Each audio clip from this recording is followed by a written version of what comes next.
We have done so far 3 rules in the position of adverbs where it comes.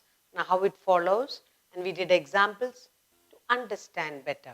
Now the 4th rule says adverbs of number or frequency and a few other adverbs like almost, already, hardly, nearly, just, quite, etc.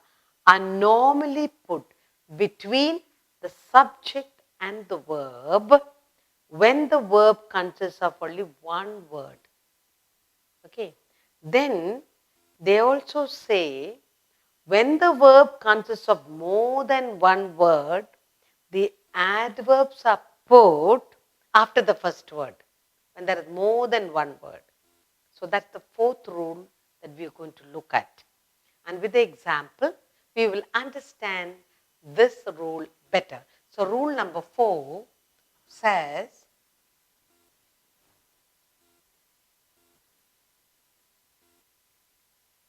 rule number 4. What does the rule number 4 say? The rule number 4 says, adverbs of number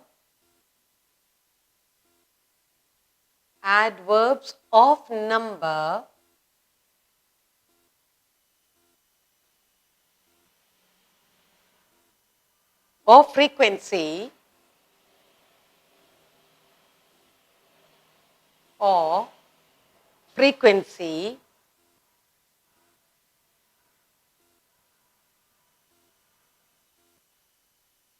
number or frequency and a few other adverbs and a few other adverbs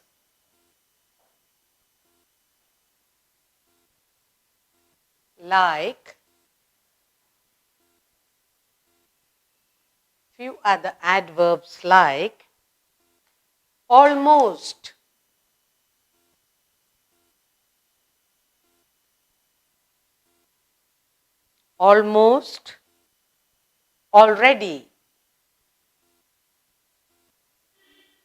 almost, already,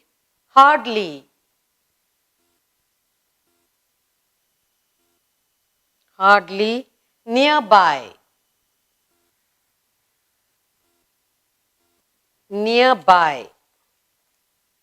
just, quiet,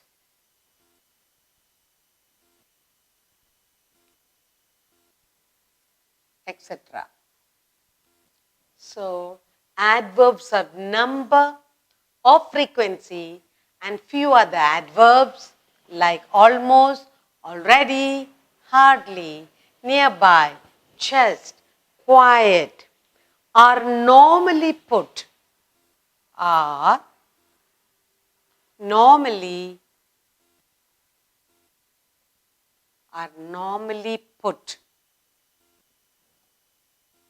between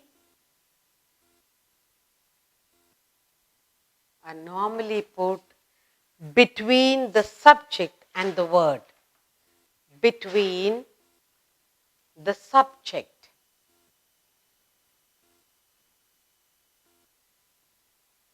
and the verb.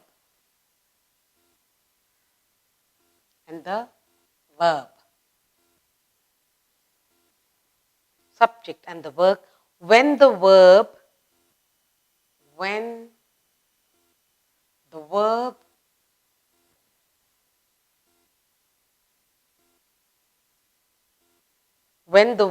consists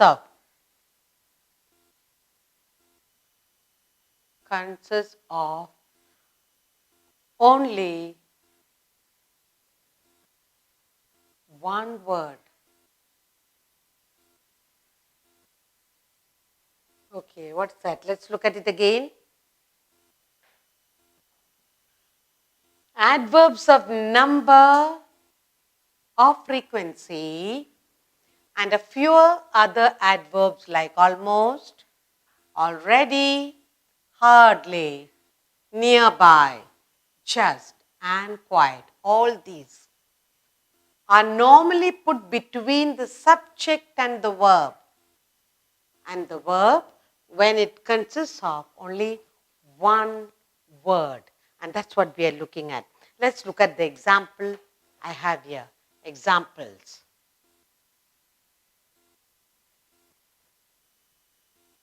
Okay. What are the examples I have here?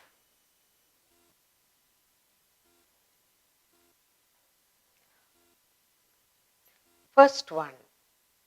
My wife, my wife, my wife never, never, my wife never quarrels.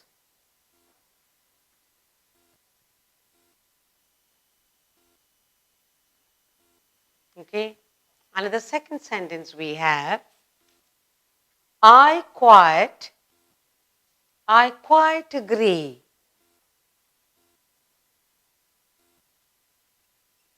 I quite agree with you. I quite agree with you. Okay. Now, they say when the verb consists of more than one word, adverbs are put in the first word. So, you need to remember when the verb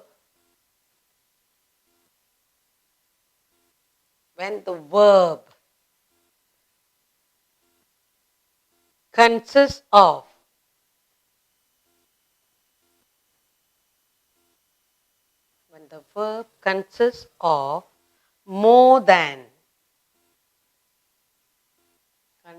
more than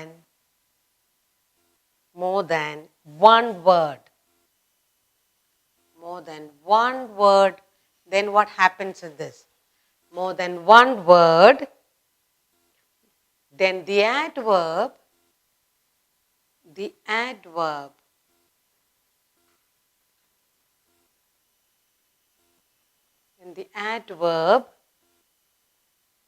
are put. Adverbs are put after the first word.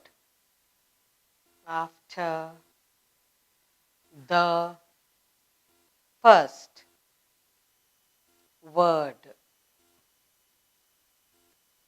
Okay. We are talking about when the verb consists of more than one word, the adverbs are put after the first word. Here we are talking about adverbs of number or frequency. Okay. Now, and few other words we have already said, almost, already, hardly, nearby, just, quiet. All these are normally put between the subject and the verb. Okay, between the subject and the verb. Now here the subject is the wife, quarrels is the verb. Here the subject is I and the verb is agree. So it is put between the subject and the verb. And that's what we see here. The adverb never and quite are put between subject and here. And here there is a little change in the second part of the rule. Here it says, this example says,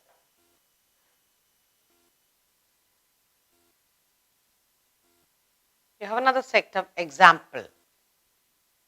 And it says here, he has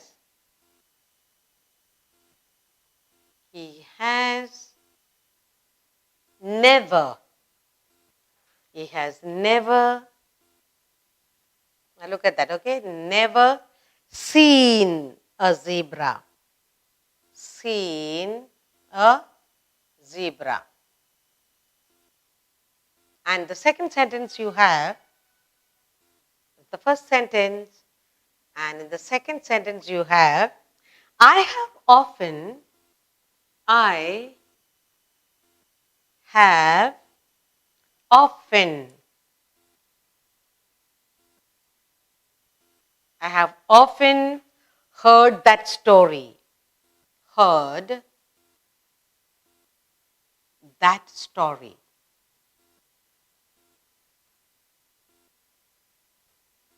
Now, what does it say here? In the second part, you says, when the verb consists of more than one word, the adverbs are put after the first word. Now, has seen, have heard. That is the verb. Then, what happened? The adverbs are put the after the first word. The first word is he. So adverbs are put never and often put after the first word. When the verb consists of more than one word, has seen, have heard, then the adverbs are put after the first word. After the first, he has never. I have often. Now, this is the fourth rule that we need to look at in the positioning of the adverb. They say the adverbs of number and frequency and other few adverbs like almost, already, hardly, nearby, quite, and just, and etc. are normally put between the subject and the verb. Between the subject and the verb. And the second part we have, when the verb consists of more than one word, like has seen, have heard, then the adverb is put after the first word. So, he has never seen. I have often. These are rules, but as you go along with more practice, you will put correctly, you speak right correctly, write correctly, just read aloud, you will be able to catch the mistake. In the positioning of the adverb, we need to look at two more small rules. Okay? So the rule number 5.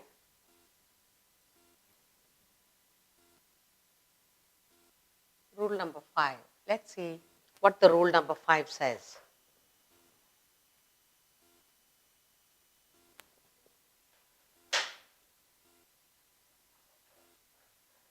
Rule number 5 says, when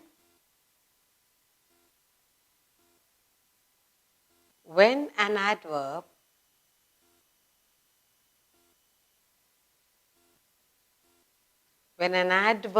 modifies,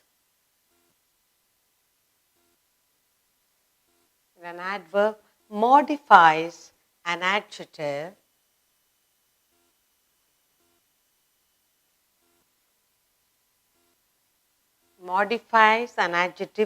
or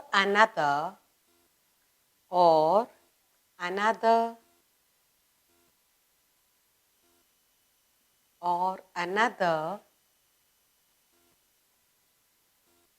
adverb,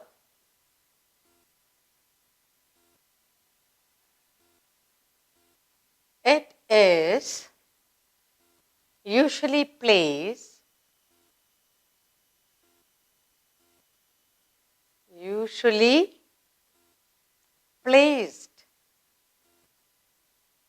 before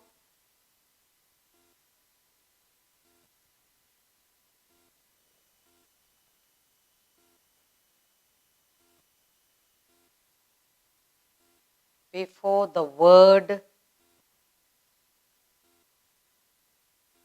it modifies. That's the rule number 5. And let's look at the examples.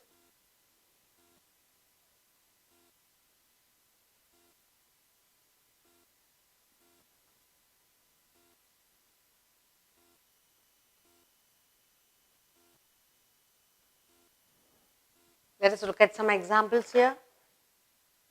First one, she is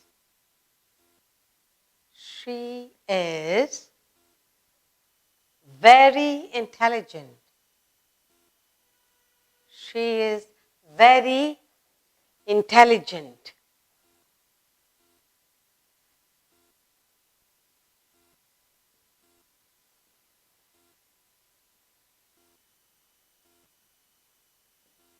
And next we have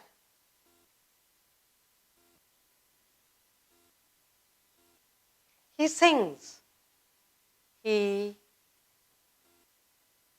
sings very sweetly. Very sweetly.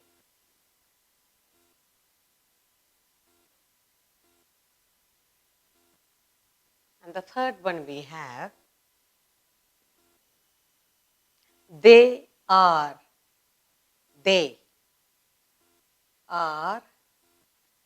quite well.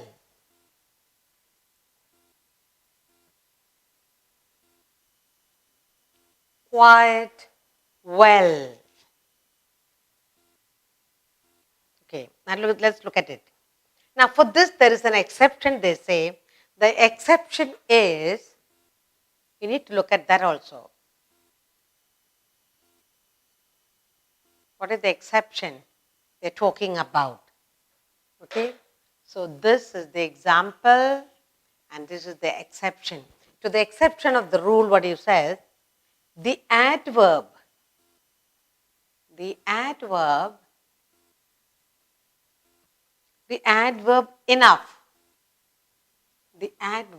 enough,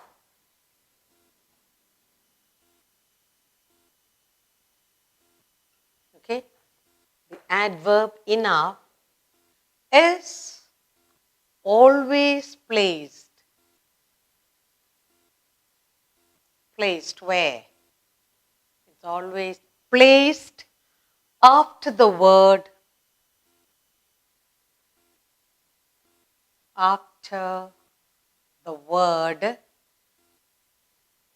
it modifies.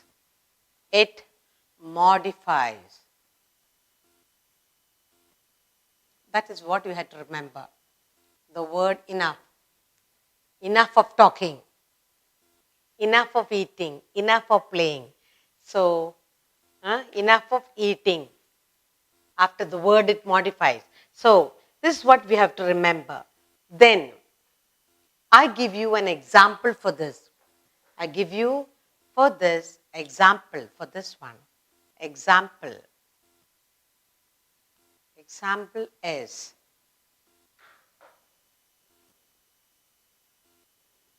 okay, let's look at it.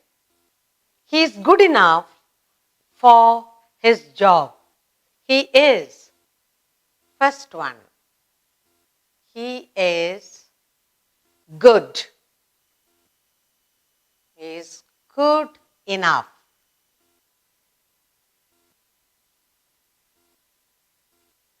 He is good enough for his job.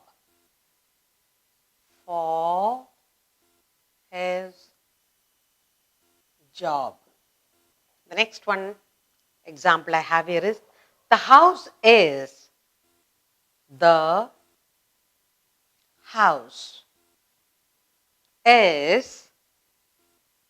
large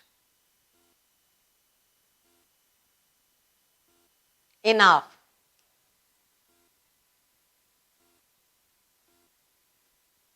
The house is large enough to accommodate them. To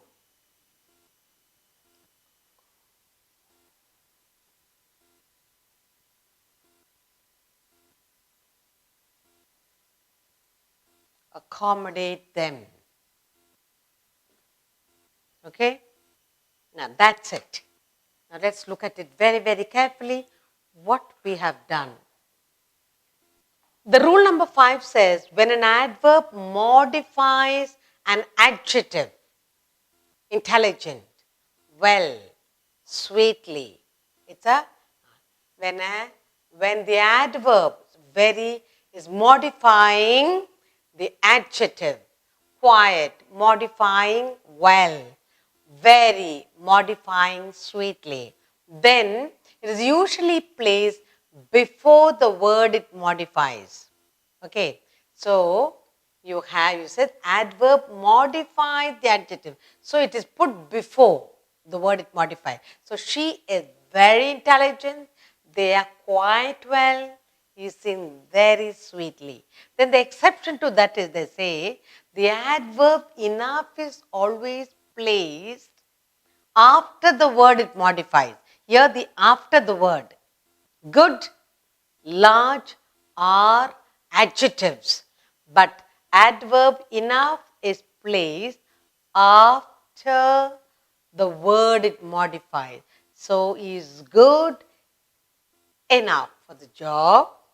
The house is large enough for the enough to accommodate them. Okay, so just have to follow the rules to get things correct. The rule number 6. Rule number 6. Let's see what the rule number 6 has to tell us. The rule number 6 says, when an adverb modifies, when an adverb modifies, when an adverb modifies a whole sentence, the whole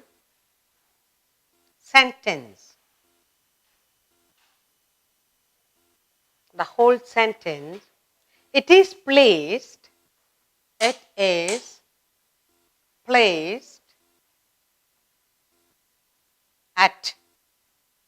the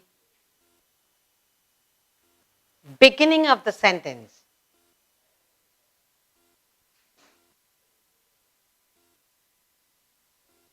At the beginning of the sentence.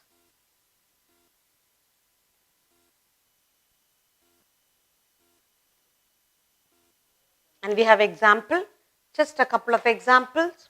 Examples are,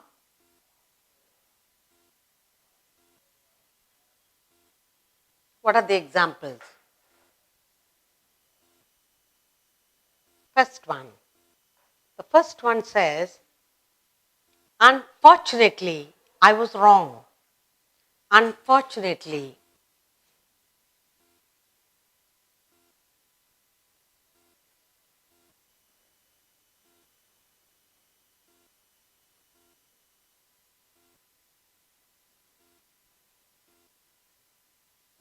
Unfortunately, I was wrong. I was wrong. Unfortunately, I was wrong. And the second sentence says, luckily,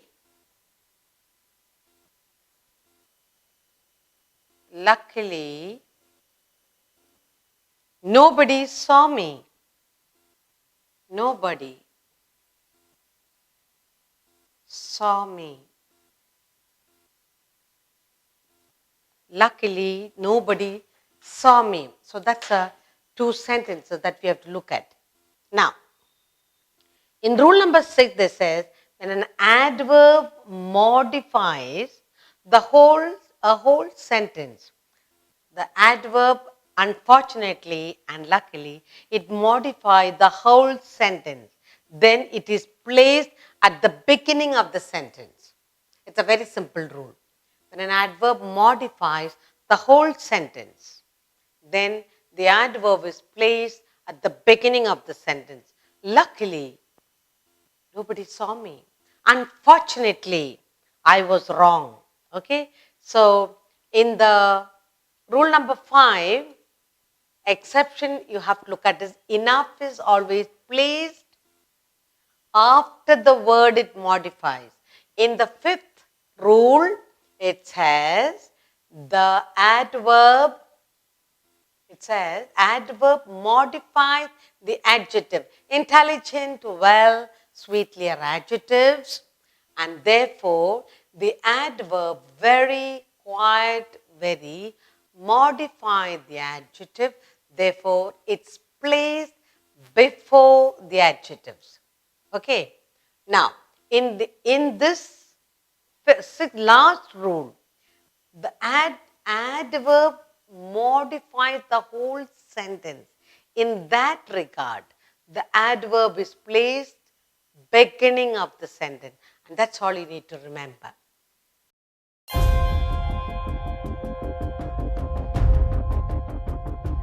There are two major parts of human neural system, CNS and PNS. Central nervous system and peripheral nervous system. Central nervous system comprises of two major parts, brain and spinal cord. Brain and spinal cord together, they are going to make the central nervous system. They are going to control almost, not 100%, almost all the functions of the human body. Okay.